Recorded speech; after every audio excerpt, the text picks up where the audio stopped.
بسم الله الرحمن الرحيم ويل لكل همزة لمزة الذي جمع مالا وعدده يحسب أن ماله أخلده كلا لينبذن في الحطمة. شروع اللہ کا نام لے کر جو بڑا مہربان نہایت رحم والا ہے.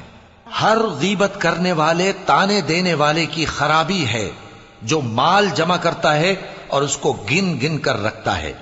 شاید وہ خیال کرتا ہے کہ اس کا مال اس کی ہمیشہ کی زندگی کا موجب ہوگا.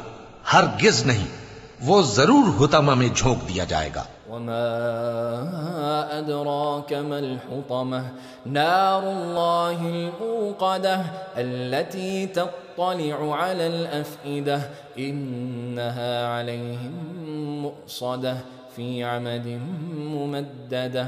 اور تم کیا سمجھے کہ حطمہ کیا ہے؟ وہ اللہ کی بھڑکائی ہوئی آگ ہے جو دلوں تک جا پہنچے گی. بے شک وہ اس میں بند کر دیے جائیں گے، یعنی آگ کے لمبے لمبے ستونوں میں.